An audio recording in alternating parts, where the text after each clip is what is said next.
ဆောင်လေးတို့ရေနန်းခောက်ကော်လက်ရှင်မှာကြိုဆိုပါတယ်ဒါလေးကတော့ပိတ်ဖောက်စာကောင်းဝင်ပါသူကကြိုးထိုးထားတာလေးပါဈေးလေးကတော့4100ပါကာလိုင်းလေးကတော့900ရပါမယ်ရှင်က33ပါအရှည်က62ပါကာလိုင်းလေးက900ရပါမယ်နော်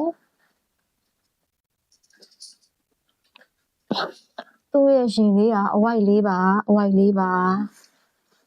နောက်ကကြတော့သူကကြတော့မျှော်ကြိုးလေးပါမျှော်ကြိုးလေးနဲ့ပါ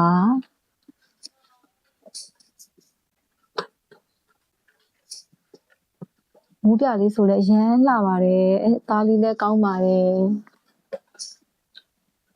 ဖြူလေးဆိုလည်းလှပါတယ်ညိုလေးလည်းလှပါတယ်နော် quality ဘိုင်းကိုတော့ယုံကြည်စိတ်ချစွာအားပေးနိုင်ပါတယ်မှာယူနိုင်ပါတယ်မိမိကတက်တာဆုံးဈေးလေးနဲ့လုပ်ထားပေးတာပါဒါရောက်တဲ့မြို့တိုင်းအိမ်ရောက်ပို့ပေးပါမယ်နော်ရန်ကုန်မြို့လေးဆိုလို့ရှိရင်တော့အိမ်ရောက်ငွေချေရပါတယ်ကြံမြို့နယ်ဆိုရင်တော့စီရင်ငွေ1000ကျိုးလွှဲပေးရပါမယ်နော်တိတိရှိလို့ပါကပေးချက်ပေါက်မှာမင်းများနိုင်ပါတယ်မှာယူနိုင်ပါတယ် Viber ဖုန်းနံပါတ်0988909023ကိုလည်းမင်းများနိုင်ပါတယ်မှာယူနိုင်ပါတယ်နောက်ဗီဒီယိုတွေထပ်တွေ့ပါမယ်နော်ဘိုင်းဘိုင်